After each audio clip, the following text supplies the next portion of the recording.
வணக்கம் நண்பர்களே. இன்றைக்கி நம்ம ஹார்ட் பீட் சீசன் 3ல் எபிசோட் நம்பர் 13, 14 ரெண்டையுமே தாங்க பார்க்க போகிறோம். அதாவது நம்ம ரீனாவுக்கு வந்து பார்த்திங்கன்னா கால் வந்துச்சுல்ல, யார்கிட்ட இருந்து, நம்ம அர்ஜுன்கிட்ட இருந்து. அதனால் வந்துட்டு இப்போ இந்த நம்பர் வந்து யாருக்கு தெரிஞ்சிருக்கும், யார் கொடுத்துருப்பா அப்படின்ட்டு நம்ம ராக்கிக்கு ஃபோன் பண்ணி கேட்குறாப்புல. நான்லாம் ஒன்றும் கொடுக்கலையாம்மா அப்படின்னு வந்து ராக்கியும் வந்து சொல்கிறாப்புல. நான் இங்கிட்டு வந்து மெசேஜ் பண்ணுவோமா வேணாமான்னு ஒரு பக்கம் வந்து ரீனாவுக்கு எண்ணம் ஓடிக்கிட்டு இருக்கு.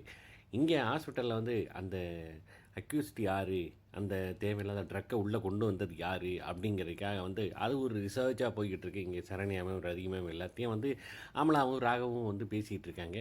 இங்கே சிந்துவுக்கு வந்து ஒரே கவலை. என்ன கவலை? நம்ம ராக்கி வந்து முந்தி மாதிரி வந்து ஒழுங்காக பேச மாட்டேங்கிறாங்க, ஒரு லவ்வாக இது வந்து பண்ண மாட்டேங்கிறாப்புல. அதனால் வந்து ரொம்ப ஃபீல் பண்ணுறாப்புல நம்ம சிந்து. நீ சரியாகவே என்கிட்ட இப்போ டெய்லி பேச மாட்டேங்கிற, ஃபோன் பேச மாட்டேங்கிற, பக்கத்தில் உட்காந்தா ஒன்றும் பண்ண மாட்டேங்கிற அப்படின்ட்டு அது ஒரு வருத்தம். இந்த பக்கம் பார்த்திங்கன்னா நம்ம ராகவும் அமலாவும் அந்த கேஸை பற்றி பேசிக்கிட்டு இருக்காங்க.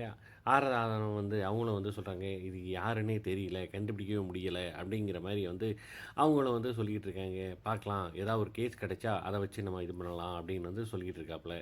சரின்ட்டு இந்த பக்கம் பார்த்திங்கன்னா நம்ம அர்ஜுன் வந்து பார்த்திங்கன்னா ரெடி ஆகிட்டு வர்றாரு. எங்கே போகிறதுக்கு, அதாவது அந்த பேஷண்ட் ஷோவில் வந்து கலக்கிறதுக்காக வந்து அவர் ட்ரெஸ் எல்லாம் போட்டு வந்தால், இங்கே நம்ம மதுவும் அவங்க வினோத் அவங்க 2 பேருமே வந்து அமைதியாக உட்காந்துருக்காங்க. என்ன கிளம்பலையா, வா போவோம் அப்படின்னா, அதாவது நம்ம மட்டும்தான் பேர் கொடுத்துருக்கோம், வேறு யாரும் பேர் கொடுக்கல, அதனால் ப்ரோக்ராம் வந்து கேன்சல் அப்படின்னு வந்து சொல்லிடுறாப்புல. சரின்ட்டு இந்த பக்கம் பார்த்திங்கன்னா நம்ம ரதியோட பொண்ணு அவங்க வந்து வர்றாங்க. அவங்க வந்துட்டு ஸ்கூலுக்கு வந்தால் ஸ்கூலில் வந்துட்டு நம்ம ரீனாவை பற்றி தப்பாக இது பண்ணதெல்லாம் வந்து சொல்லி இந்த பொண்ணுக்கு வந்து ரொம்ப டார்ச்சர் கொடுக்குறாப்புல. அதனால் வந்து அவங்களும் வந்து என்ன பண்ணுறதுனே தெரியாமல் வந்து வீட்டை விட்டு ஓடி போயிடலாம் அப்படிங்கிற ஒரு எண்ணத்தில் இருக்காங்க. இங்கிட்டு நம்ம விஜய்கிட்ட வந்து நம்ம ரீனா வந்து ஒரே குழம்புறாங்க. அதாவது இப்போ இந்த பழைய ஃப்ரெண்ட்ஷிப்பை வந்து கண்டினியூ பண்ணுறதா வேணாமா அப்படின்னு சொல்லிட்டு விஜய் வந்து உன் முடிவு தான், நீயே தெளிவாடு, அவன் என்ன தப்பு பண்ணான் அப்படிங்கிற மாதிரியே வந்து சொல்கிறாப்புல. கால் பண்ணுறாப்புல, ஆனால் வந்து மறுபடியும் கட் பண்ணிடுறாப்புல. அப்புறம் கதிருக்கு வந்து கால் பண்ணி இன்றைக்கி லஞ்சுக்கு போமா அப்படின்னு சொல்லி லஞ்சுக்கு கூப்பிட்றாப்புல. இங்கிட்டு நம்ம கிளாஸில் மதுவும் வந்து சும்மா ஒரு சேட்டை செய்ய மதுவையும் நம்ம அர்ஜுனையும் வெளியில் அனுப்பிடுறாங்க. சரின்ட்டு அவங்க 2 பேரும் இங்கிட்ட இருந்து பேசிகிட்டு இருக்காங்க. இது இன்னும் என்னோடய ஃபாஸ்ட் இது இருக்குது அப்படிங்கிற மாதிரியே வந்து அர்ஜுன் வந்து பேசிகிட்டு இருக்காப்புல. சரின்ட்டு இந்த பக்கம் பார்த்திங்கன்னா நம்ம ரீனாவும் கதிரை வந்து ஹோட்டலில் உட்காந்து சாப்பிட்டு இருக்காப்புல. அப்பையும் வந்து ரீனாவால் வந்து அர்ஜுனை வந்து மறக்க முடியாமல் வந்து இன்னும் கதிர்கிட்ட வந்து ஒரு ப்ராப்பரான ஒரு மெசேஜே வந்து சென்ட் பண்ண முடியல, சொல்லவும் முடியலை. சரி ஓகே பார்க்கலாம் அப்படிங்கிற மாதிரியை வந்து நம்ம கதிரை வந்து அங்கேருந்து கழட்டி விட்றாப்புல. உன்னை கூப்பிட்றேன் அப்படின்னு சொல்லிட்டு.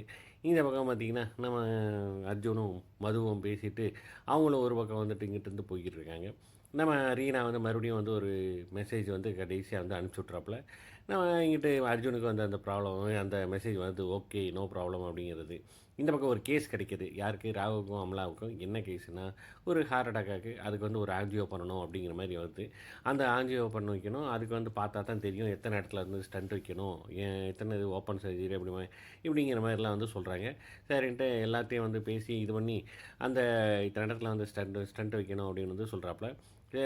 எல்லா ஃபார்மாலிட்டிஸ்லாம் முடித்து இதெல்லாம் வாங்கிட்டு அந்த ஆப்ரேஷனுக்கு வந்து இவங்க 2 பேருமே அமலாவும் ராகவும் வந்து ஓனாக எடுத்து பண்ண ரதியுமே வந்து வாழ்த்துக்கள் சொல்லிடுறாங்க. அப்புறம் இந்த கேஸை வந்து இன்னும் 2 நாள் இங்கே வச்சு பார்ப்போம், அப்போ தான் வந்து அந்த ட்ரக்கு கொண்டு வந்து யாரும் கண்டுபிடிக்க முடியும்னு சொல்ல மானசாவும் வந்து அக்ரி பண்ணுறாங்க. இங்கிட்ட நம்ம ரதியோட பொண்ணு வந்து பார்த்திங்கன்னா வீட்டை விட்டு போகிறதுக்கு வந்து ரொம்ப தயாராக நிற்கிறாங்க. அதுக்கு வந்து அவங்க ஃப்ரெண்டை வந்து டிக்கெட்டு புக் பண்ணுறதெல்லாம் வந்து அவங்க மொபைல்லேருந்து பண்ணி டிக்கெட்டே எடுத்துக்கிறாங்க. இதை பற்றி பேசிகிட்டே இருக்கும்போது அதோட வந்து இந்த எபிசோடு வந்து முடியுங்க. பார்க்கலாம் அடுத்த எபிசோடில் என்ன நடக்குதுன்ட்டு. கண்டிப்பாக ஒரு எபிசோடை மிஸ் பண்ணாமல் பாருங்கள், என்ஜாய் பண்ணுங்கள். நன்றி, வணக்கம்.